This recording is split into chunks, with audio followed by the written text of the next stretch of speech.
All right, we are here finally with my guy, Evan Taylor. A lot of you have heard his story, but this is a time for us to talk a little bit about it and then, go through some other things that we've got coming up in the future. So real quick, I wanted to say thank you to Evan for being here. Thank you to Nathan Core, who's been filming and helping. And honestly, doing these things is a little bit hard for me at times, but it's only because I love you guys so much and I want to try to do you justice. So, Evan. Yeah. How you doing? Life is good. I can't complain. Life is good and I can't complain. Great, man. Well, I know, your story is pretty huge, and I think the one thing I wanted to ask you first is not necessarily anything about the story, but I think as we've talked, one of the things I've grown to love about you is you're very honest about what's going on currently. So please tell me about your experience coming back to Nashville, what that's been like coming off of a season that was probably wonderful but tough. Yeah. And, kind of tell me what that's been like for you. Man, I guess I'll just start by the biggest feeling I have is just gratitude and thankfulness, because I try to look at things holistically, and I think the day-to-day of everything has been so difficult, like from the time we started to the season to after the season. But I think like once you get removed from something, you can look back and say like, man, I'm really grateful and life is really good. But at the same time, like it's a lot, and we talk about that all the time. It's just a lot physically, emotionally, spiritually. Sometimes I feel like, life was moving slow and then it just started moving fast, and I kind of like lost control in a way. Mm-hmm. And obviously this is everything that I had prayed for, I had wanted, but when you actually get it, the responsibility of it, of taking time for yourself and spending time with the people who deserve your time and thanking people and still trying to work and improve. Yeah. Sometimes it's like, it's been a lot. So it's like been challenging for me to like take the step back and kind of just breathe. So I would say that's how it feels so far. Yeah. I mean, I agree with you. I think a season of my life that I'm in, it's very busy and so much going on and wonderful things that I couldn't even imagine. We're sitting in a new room and we're filming and doing cool stuff this weekend. But I had a moment last week where I was like, wow, like the feeling of gratitude and knowing all the good things that are going on in your life can also feel completely overwhelming at just like the hard stuff is. Mm-hmm. And I think gratitude is the best way to put it. Because we have to be thankful for those good times, but also those hard times, which we'll talk about here in a second. Those hard times, we didn't know what it was going to do for us. But looking back, it's like we wouldn't really want it any other way. Yeah. And that's kind of the thing I wanted to ask next of you is, so, like when we were starting our process of training and getting you back into working on your foot and walking, running, shooting, jumping. What was, I guess, if you look back, what was the most difficult part about it that you now look at and say, I did that and they can never take it away from me? Man, first of all, hell of a question. Mm-hmm. Hell of a question.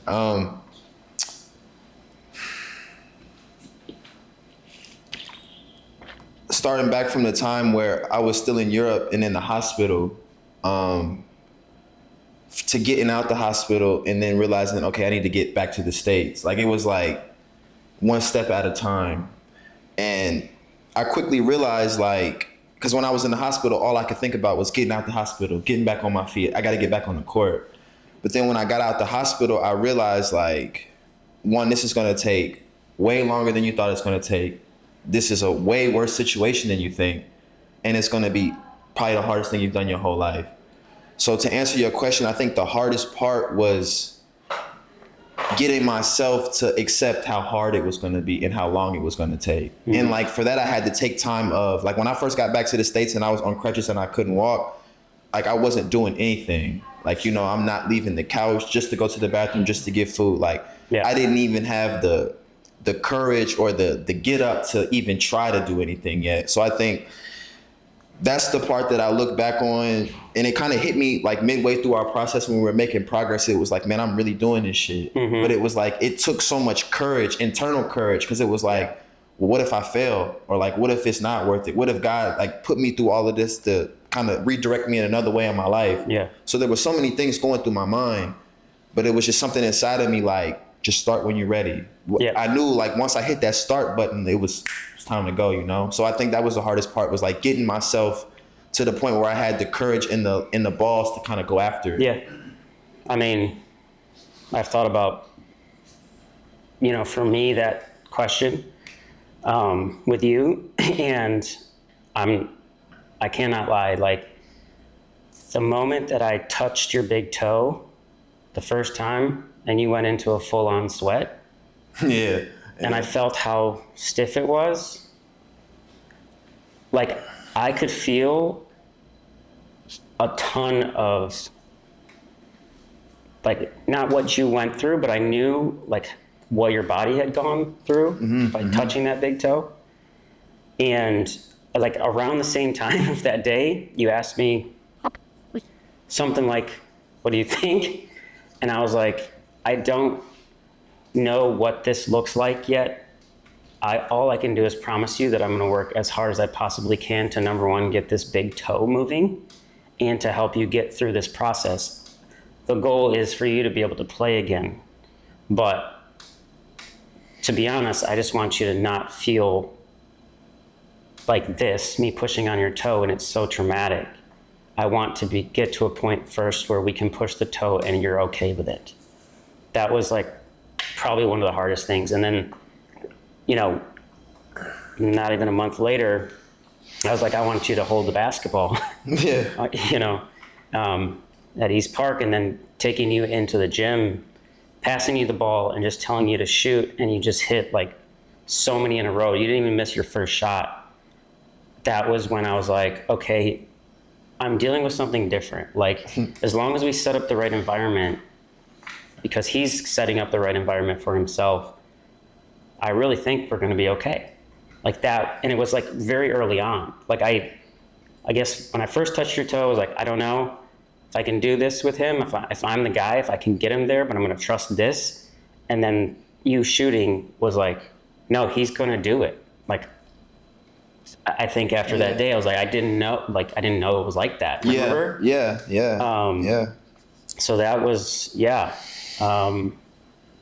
wow. The interesting part about that day I remember is, you know, like I was on maybe like my second or third PT here in Nashville, and Dr. Strasser was like, I think I got the guy for you, you know? And I can remember him telling me that, and like he was excited, so then I got excited, you know, because you look for reassurance from like your doctors, the people around you. And he was like, he works with runners. And as soon as he said that, I was like, you know, like something in my brain was like, yeah, because I need to get back to not just walking or being on my feet, but physical activity. Mm-hmm. And if he works with runners, he can accelerate this process. So then like maybe that week, I remember coming to the exchange in East and like being so nervous and uneasy just about like, man, like, is he going to look at my like situation and like be like, I don't know if I can, you know what I'm saying? Yeah. But I remember meeting you and talking about it and like kind of being like extremely nervous because I hadn't talked about it with a stranger like in that type of detail. Yeah. And just your confidence or your just kind of like calming presence kind of gave me confidence. Like, okay, like I feel comfortable with this guy. I felt that way early, you know? Yeah. Like how many times did I, like, when can we go? How often can we go? Yeah. You know, it was like I was trying to see you every day. Yeah. And I feel like you created that space for me really fast. Well, like shout out to the exchange and Julian Curry, honestly. Like, you know, I had been working with Julian before working with you, and he was there that day. And the only way I can describe it was like, I was comfortable. So it was easy to bring someone in that was a stranger. and help them become a part of a family. Yeah. Like, I felt like that was a hugely important part of the process in the beginning, because there was other people there that actually cared about you without even meeting you yet. Like, knowing that you were coming in for something, you were looking for help. And that, I think, is like that kind of moment for people when they know they can walk into an environment that is safe and that there's good people that are working together. It changes everything. Like, everyone has this a goal. Maybe we all have different jobs, but we have a goal of trying to help other people get through this life that is sometimes very difficult. Yeah. But if we have gratitude, we can move forward to do the things we want to do. So I got another question, because I love asking you questions. What do you think the best pizza in Nashville is? I want to talk about this. So before I left, which was last June, July. Yeah. There was a spot in Donaldson. Okay.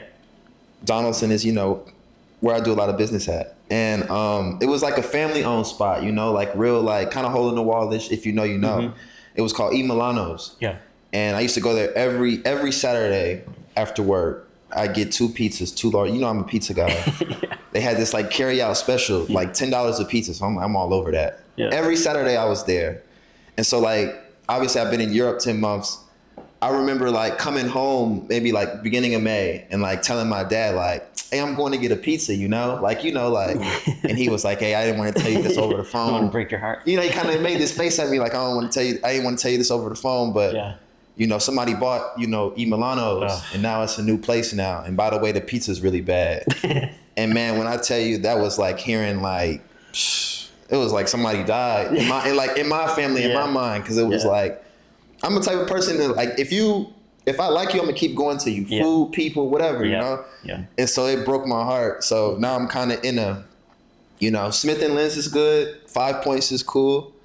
But man, I'm still mourning E. Milano's, Wherever y'all at, if y'all open something new in Nashville, let me know, man. We'll be the first ones there. Yeah, find me. Although we've got I haven't been there yet, but I gotta go. It's a Philly thing, I think. Yeah. I gotta check that out. Shout out, it's a Philly thing. Shout out Zaire, my guy, man, doing this thing. Best Philly cheesesteak in Nashville, easy. For sure. It's cool. It's cool to see people like just love what they do, like that kind of thing. And you can feel it as soon as you walk in the door. All right, ask me anything, Evan.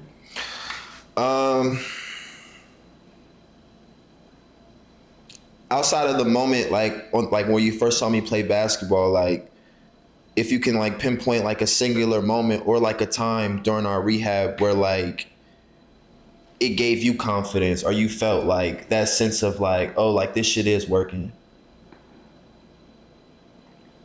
There's 2.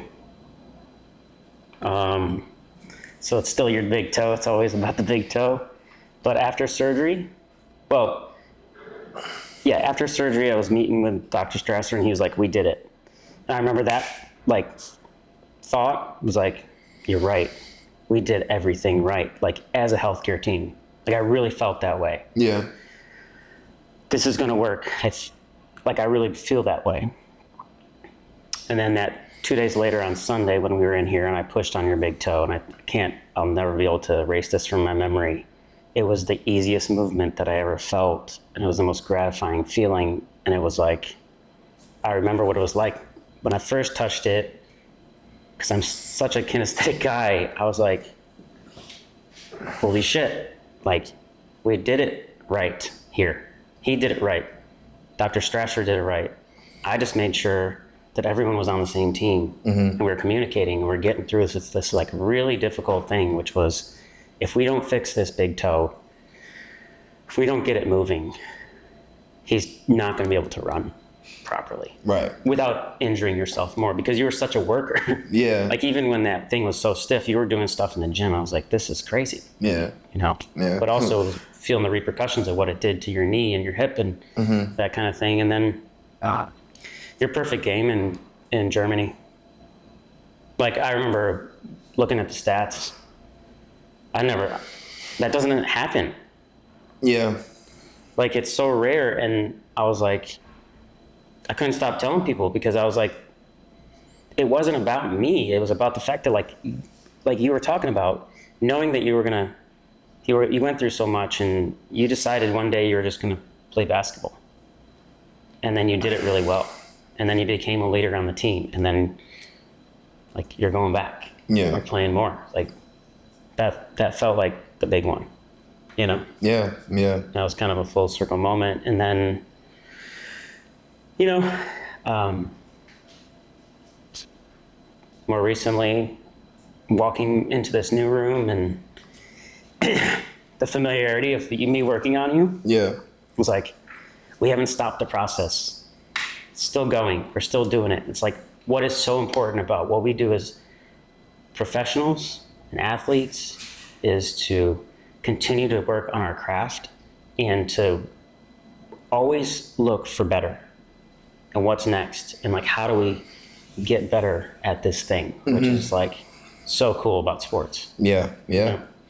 So I think that's it. I'm sure we'll have more talks like this here in the future. But can I shout out a few people? I haven't got to do this. So first, I just want to thank God for everything. I just want to start there. Obviously, my parents, my family, all my friends that's been through this process. But a special shout out to Dr. Nicholas Strasser at Vanderbilt, who kind of was the one who put this all in motion, who introduced me to Ben. Thank you to Ben and Emma, HOWE, everybody with the Panda team. Thank you for welcoming me. It's been cool to see it grow. Also, the Nebraska Grace Foundation, specifically Miss Sandy Zaroya, I want to say thank you for everything she's done looking out for me, the entire foundation. And then, of course, the Nuremberg Falcons. I can't thank you enough. I love playing in the city, playing for the fans. So, I just wanted to take some time to thank people for that. And hopefully y'all stay with the process and we keep going. So thank you. Thank you, boss. Thank you. That's it for now. We'll talk to you soon. Oh, gosh. Man, I'm fucking shaking.